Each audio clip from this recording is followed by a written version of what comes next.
मैं क्या हूं? कह काल काणी मित्राणि को देशः को व्यायागमो कश्चाहम काच में शक्ति रीति चिंतया मुहुर्मुहुर्। चाणक्य नीति ये बातें कहती है। कौन सा समय है, मेरे मित्र कौन है, शत्रु कौन है, कौन सा देश अर्थात स्थान है, मेरी आय व्यय क्या है, मैं कौन हूं, मेरी शक्ति कितनी है, इत्यादि बातों का बारंबार विचार करते रहो। सभी विचारकों ने ज्ञान का एक ही स्वरूप बताया है और वो है आत्मबोध। अपने संबंध में पूरी जानकारी प्राप्त कर लेने के बाद कुछ जानना शेष नहीं रह जाता। जीव असल में ईश्वर ही है। विकारों में बंधकर वो बुरे रूप में दिखाई देता है, परंतु उसके भीतर अमूल्य निधि भरी हुई है। शक्ति का वह केंद्र है और इतनी शक्ति है जिसकी हम कल्पना भी नहीं कर सकते। सारी कठिनाइयां, सारे दुख इसी बात के हैं कि हम अपने को नहीं जानते। जब आत्म स्वरूप को समझ जाते हैं तब किसी प्रकार का कोई कष्ट नहीं रहता।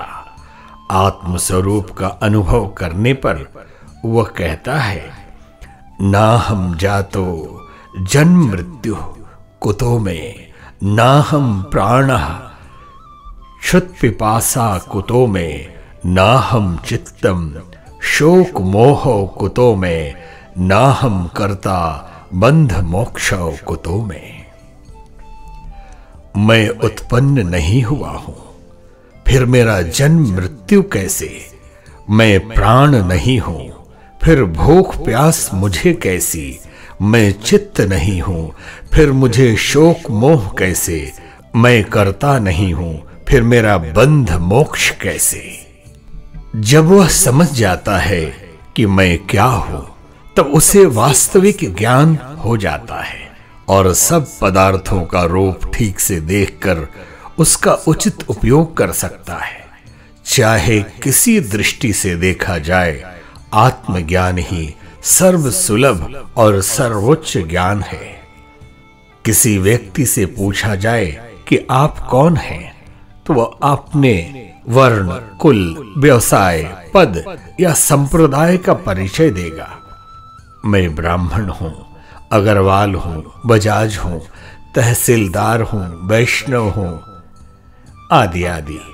अधिक पूछने पर अपने निवास स्थान, वंश, व्यवसाय आदि का अत्यधिक विस्तृत परिचय देगा। प्रश्न के उत्तर के लिए ही यह सब वर्णन हो सो नहीं, उत्तर देने वाला यथार्थ में अपने को वैसा ही मानता है। शरीर भाव में मनुष्य इतना तल्लीन हो गया है कि अपने आप को वो शरीर ही समझने लगता है। किसी से परिचय पूछें तो कहेगा, मैं डॉक्टर हूं, मैं इंजीनियर हूं, मैं संत हूं, मैं ज्ञानी हूं, मैं नेता हूं, मैं मंत्री हूं, मैं व्यवसायी हूं। वंश, वर्ण, व्यवसाय या पद शरीर का होता है। शरीर मनुष्य का एक परिधान है, औजार है, वस्त्र है, परंतु भ्रम और अज्ञान के कारण मनुष्य अपने आप को शरीर ही मान बैठता है और शरीर के स्वार्थ तथा अपने स्वार्थ को एक कर लेता है। इसी गड़बड़ी में जीवन अनेक अशांतियों, चिंताओं और व्यवथाओं का घर बन जाता है। मनुष्य शरीर में रहता है, ये ठीक है, पर यह भी ठीक है कि वो शरीर नहीं है। जब प्राण निकल जाते हैं तो शरीर ज्यों का त्यों बना रहता है।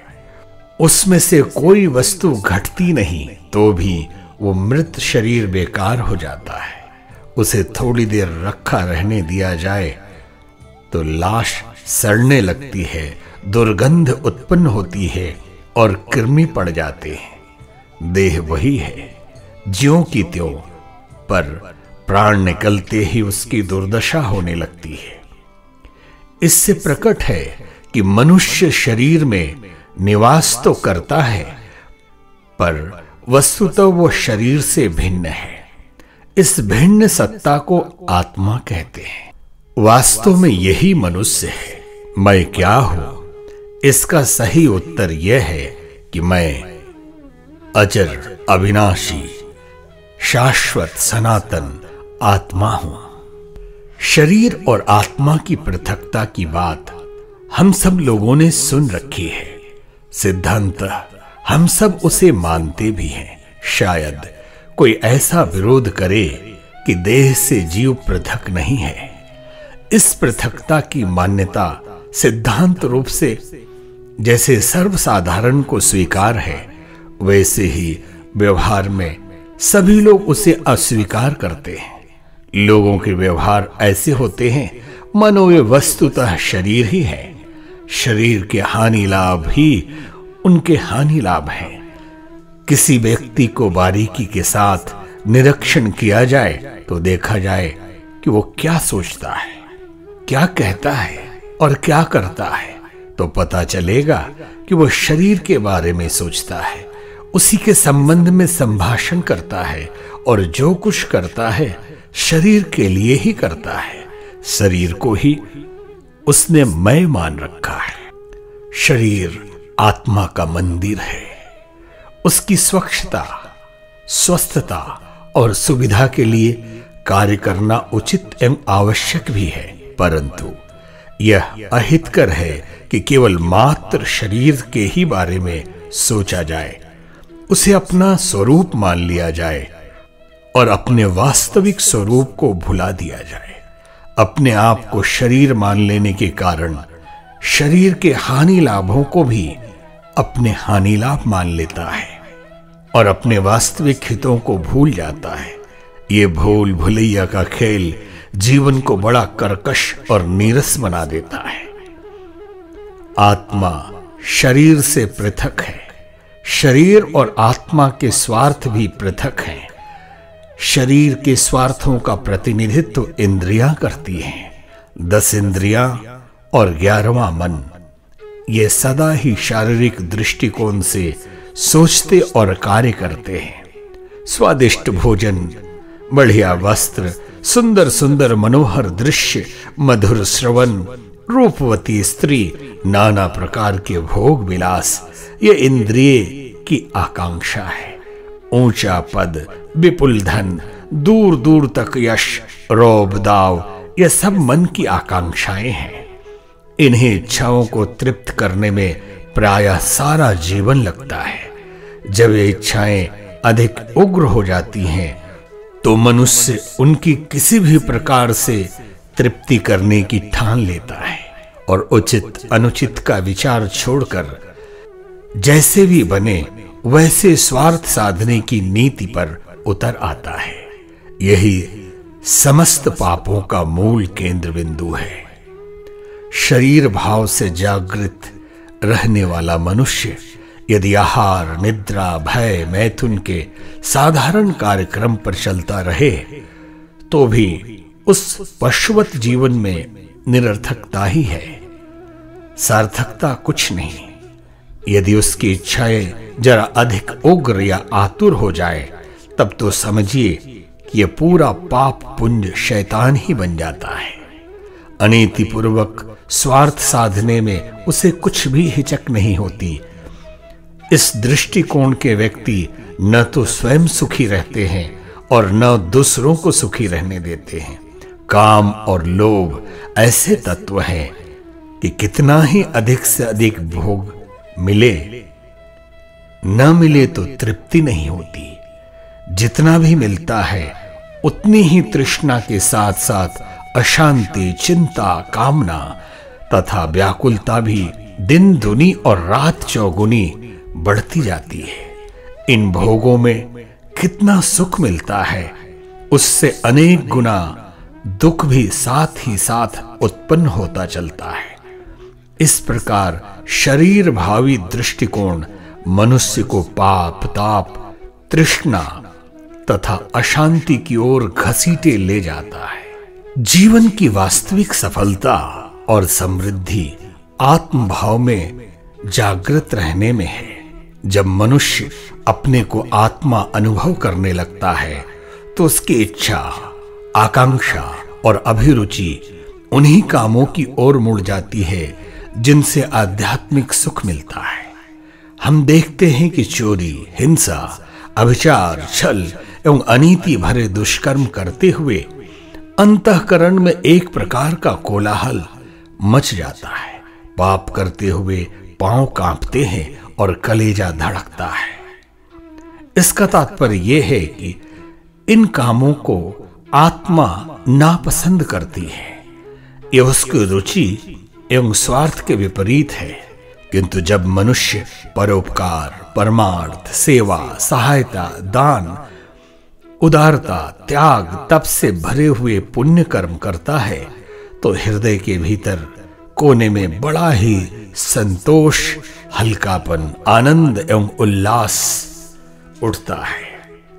इसका अर्थ है कि यह पुण्य कर्म आत्मा के स्वार्थ के अनुकूल हैं। वह ऐसे ही कार्यों को पसंद करता है।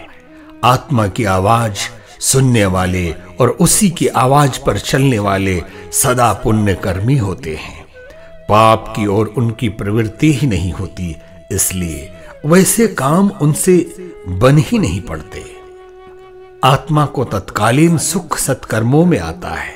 शरीर की मृत्यु होने के उपरांत जीव की सद्गति मिलने में भी हेतु सत्कर्म ही है।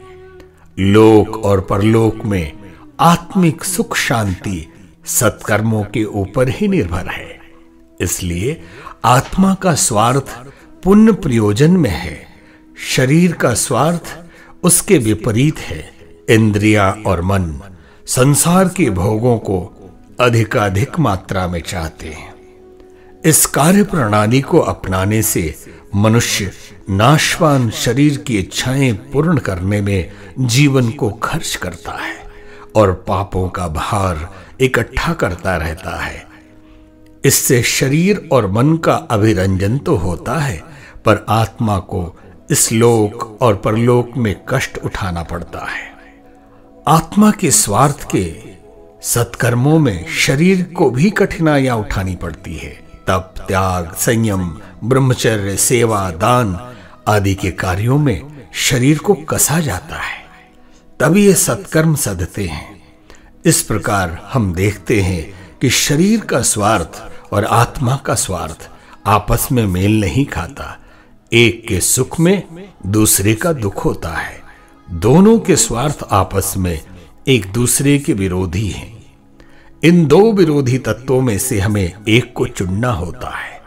जो व्यक्ति अपने आप को शरीर समझते हैं वे आत्मा के सुख की परवाह नहीं करते और शरीर सुख के लिए भौतिक संपदाएं, भोग सामग्रियां एकत्रित करने में ही सारा जीवन व्यतीत करते हैं। ऐसे लोगों का जीवन पशुवत पाप रूप निकृष्ट प्रकार का हो जाता है। धर्म, ईश्वर, सदाचार, परलोक, पुण्य, परमार्थ की चर्चा वे भले ही करें, पर यथार्थ में उनका पुण्य परलोक स्वार्थ साधन की ही चार दीवारी के अंदर बंद होता है। यश के लिए, अपने अहंकार को तृप्त करने के लिए, दूसरों पर अपना सिक्का जमाने के लिए वे धर्म का कभी कभी आश्रय लेते हैं। वैसे उनकी मनस्थिति सदैव शरीर के संबंध रखने वाले स्वार्थ साधनों में ही निमग्न रहती है।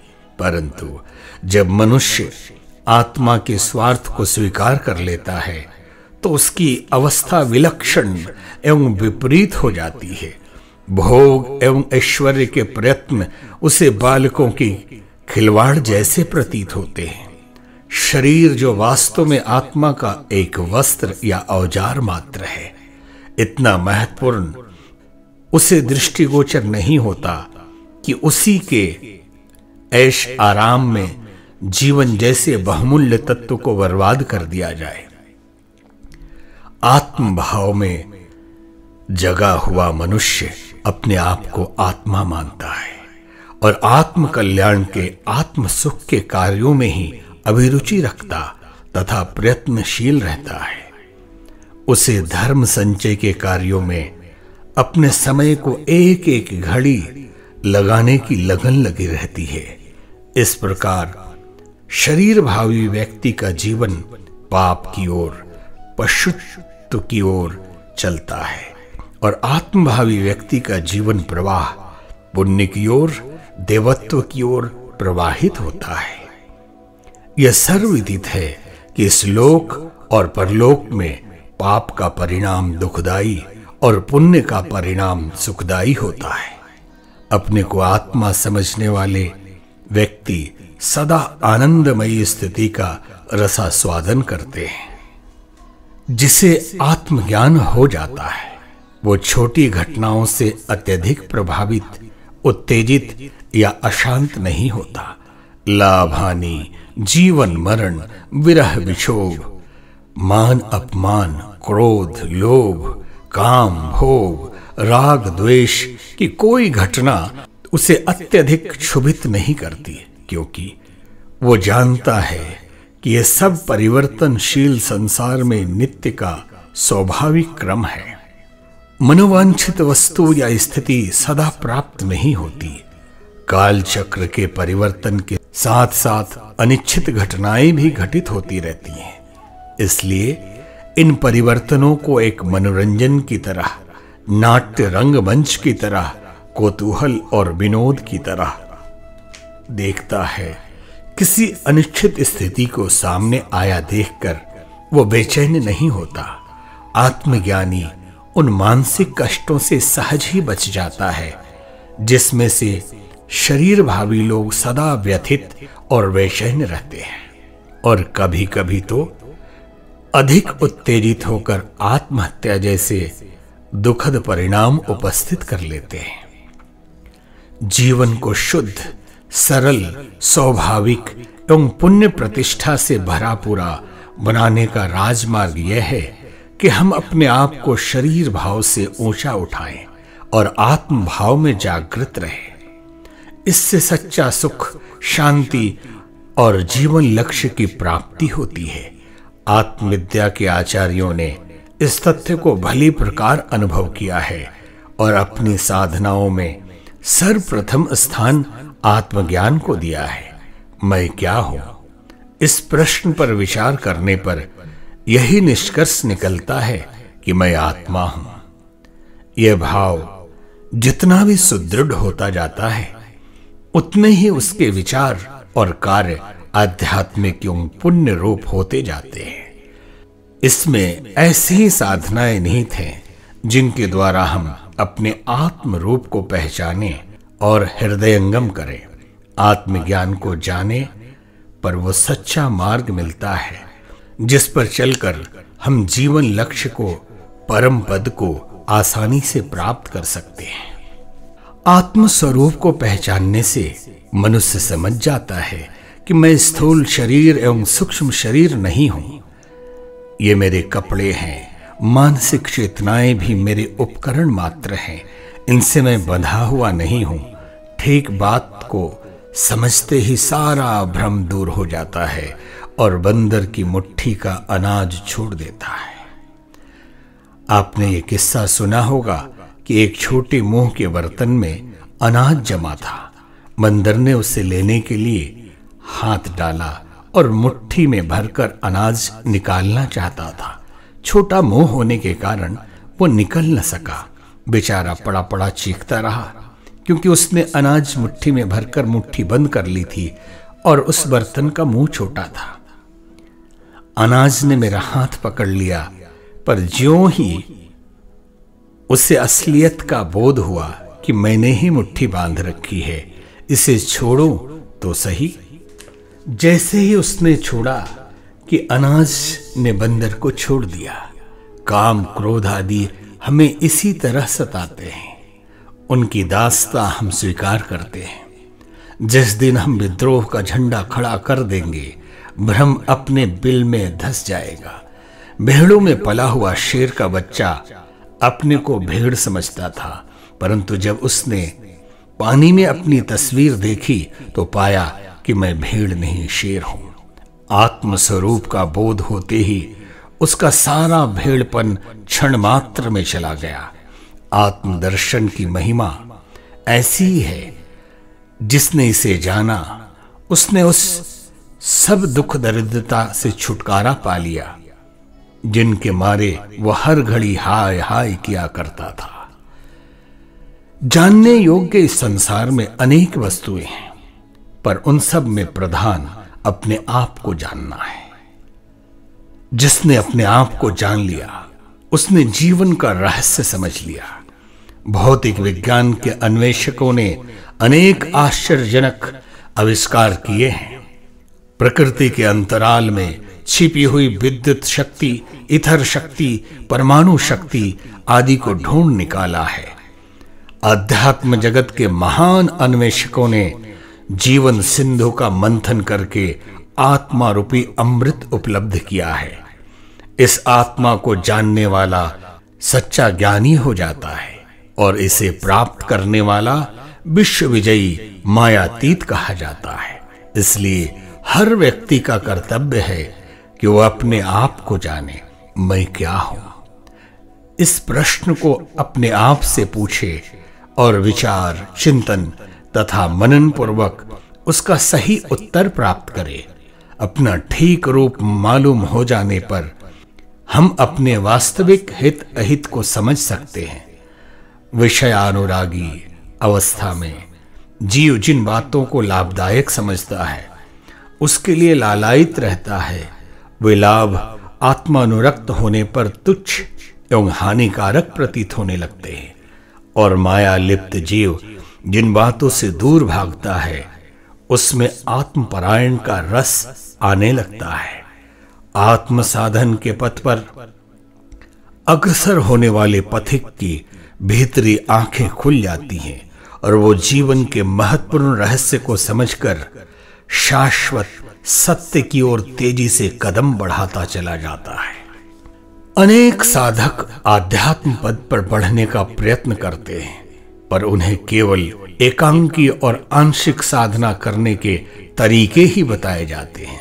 खुमारी उतरना तो यह है जिस दशा में मनुष्य अपने रूप को भली भांति पहचान सके, जिस इलाज से सिर्फ हाथ पैर पटकना ही बंद होता है या आंखों की सुर्खी ही मिटती हो, पर पूरा इलाज नहीं। यज्ञ, तप, दान, व्रत, अनुष्ठान, जप आदि साधन लाभप्रद हैं। इनकी उपयोगिता से कोई इनकार नहीं कर सकता, परंतु यह वास्तविक नहीं है। इससे पवित्रता बढ़ती है, सतोगुण की वृद्धि होती है, पुण्य बढ़ता है, किंतु वह चेतना प्राप्त नहीं होती जिसके द्वारा संपूर्ण पदार्थों का वास्तविक रूप जाना जा सके और सारा भ्रम जाल कट जाए। हमारा उद्देश्य साधक को आत्मज्ञान की चेतना में जगह देने का है, क्योंकि हम समझते हैं कि मुक्ति के लिए इससे बढ़कर सरल एवं निश्चित मार्ग हो नहीं सकता। जिसने आत्म स्वरूप का अनुभव कर लिया, सद्गुण उसके दास हो जाते हैं और दुर्गुणों का पता भी नहीं लगता कि वे कहां चले गए। आत्मदर्शन का यह अनुष्ठान साधकों को ऊंचा उठाएगा। इस अभ्यास के सहारे वे उस स्थान से ऊंचे उठ जाएंगे जहां की पहले खड़े थे। इस उच्च शिखर पर खड़े होकर वे देखेंगे कि दुनिया बहुत बड़ी है, मेरा भार बहुत बड़ा है, मेरा राज्य बहुत दूर तक फैला हुआ है। जितनी चिंता अब तक थी उससे अधिक चिंता अब मुझे करनी है। वो सोचना है कि मैं पहले जितनी वस्तुओं को देखता था उससे अधिक चीजें मेरी है। अब वो और ऊंची चोटी पर चढ़ता है कि मेरे पास कहीं इससे भी अधिक पूंजी तो नहीं है। जैसे जैसे ऊंचा चढ़ता जाता है वैसे ही वैसे उसे अपनी वस्तुएं अधिकाधिक प्रतीत होती जाती हैं और अंत में सर्वोच्च शिखर पर पहुंचकर वो जहां तक दृष्टि फैला सकता है वहां तक अपनी ही अपनी सब वस्तुएं दिखाई देती हैं।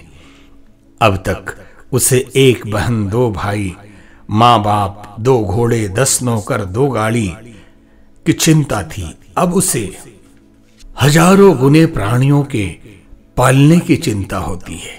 यही अहं भाव का प्रसार है। दूसरे शब्दों में इसी को अहम भाव का नाश कहते हैं। बात एक ही है, फर्क सिर्फ कहने सुनने का है।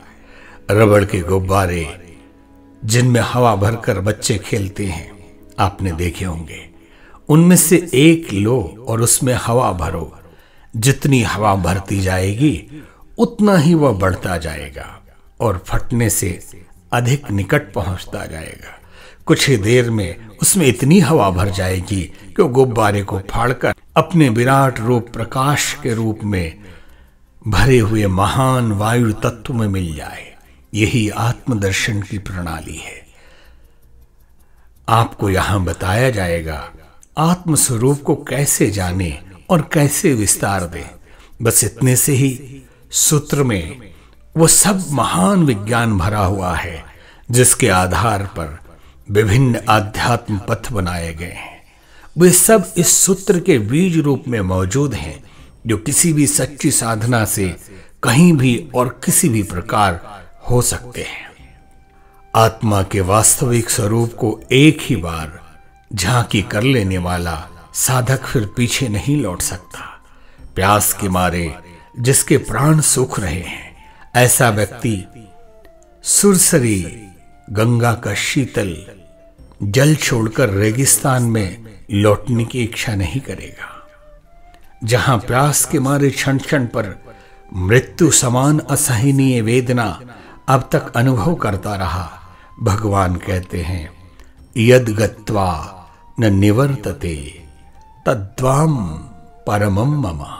जहां जाकर फिर लौटना नहीं होता, ऐसा मेरा धाम है। सचमुच वहां पहुंचने पर पीछे को पांव पड़ते ही नहीं। योग भ्रष्ट हो जाने का वहां प्रश्न ही नहीं उठता। घर पहुंच जाने पर भी क्या कोई घर का रास्ता भूल सकता है?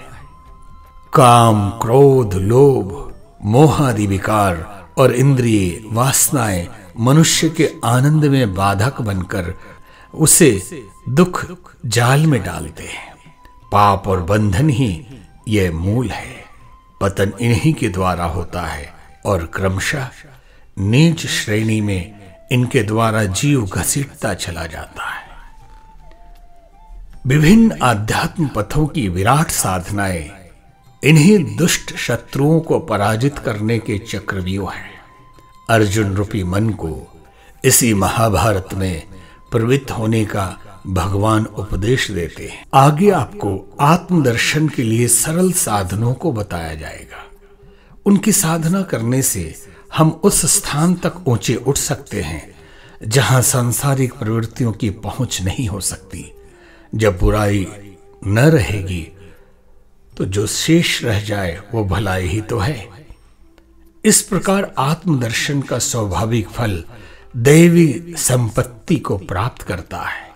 आत्मस्वरूप का, अहं भाव का अत्यंत विस्तार होते होते रबर के थैले की समान बंधन फूट जाते हैं और आत्मा परमात्मा में जा मिलता है। इस भावार्थ को समझकर कई व्यक्ति निराश होंगे और कहेंगे ये तो सन्यासियों का मार्ग है जो ईश्वर में लीन होना चाहते हैं या परमार्थ साधना करना चाहते हैं। इनके लिए ही यह साधन उपयोगी हो सकता है। इसका लाभ केवल पारलौकिक है, किंतु हमारे जीवन का सारा कार्यक्रम इहलौकिक है।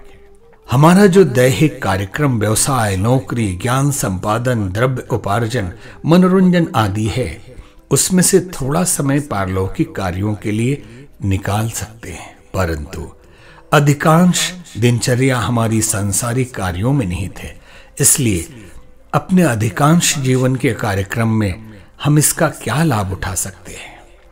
उपयुक्त शंका स्वाभाविक है, क्योंकि हमारी विचारधारा आज कुछ ऐसी उलझ गई है कि लौकिक और पारलौकिक स्वार्थों के दो विभाग करने पड़ते हैं। वास्तव में ऐसे कोई दो खंड नहीं हो सकते। जो लौकिक है वही पारलौकिक है। दोनों एक दूसरे से इतने अधिक बंधे हुए हैं कि जैसे पेट और पीठ। फिर भी हम पूरी विचारधारा को उलटकर आसानी से समझाने का प्रयत्न करेंगे। यहां तो इतना ही कह देना पर्याप्त होगा कि आत्मदर्शन व्यवहारिक जीवन को सफल बनाने की सर्वश्रेष्ठ कला है। आत्मोन्नति के साथ ही सभी सांसारिक उन्नति रहती है। जिसके पास आत्मबल है उसके पास सब कुछ है और सारी सफलताएं उसके हाथ के नीचे हैं। साधारण और स्वाभाविक योग का सारा रहस्य इसमें छिपा हुआ है कि आदमी आत्म स्वरूप को जाने, अपने गौरव को पहचाने, अपने अधिकार की तलाश करे और अपने पिता की अतुलित संपत्ति पर अपना हक प्रस्तुत करे। यह राजमार्ग है, सीधा, सच्चा और बिना जोखिम का है। यह मोटी बात हर किसी की समझ में आ जानी चाहिए कि अपनी शक्ति और साधनों की कार्य क्षमता की जानकारी एवं अज्ञानता किसी भी काम की असफलता सफलता के लिए अत्यंत आवश्यक है, क्योंकि उत्तम से उत्तम बुद्धि भी तब तक ठीक ठीक फैसला नहीं कर सकती जब तक उसे वस्तुओं का स्वरूप ठीक रूप से मालूम न हो जाए। आध्यात्म शास्त्र कहता है कि ये अविनाशी आत्माओं, आप तुच्छ नहीं महान हो। आपके किसी अशक्तता का अनुभव करना या कुछ मांगना नहीं है। आप अत्यंत शक्तिशाली हो, तुम्हारे बल का पारावार नहीं। जिन साधनों को लेकर आप अवतीर्ण हुए हो वे अचूक ब्रह्मास्त्र हैं।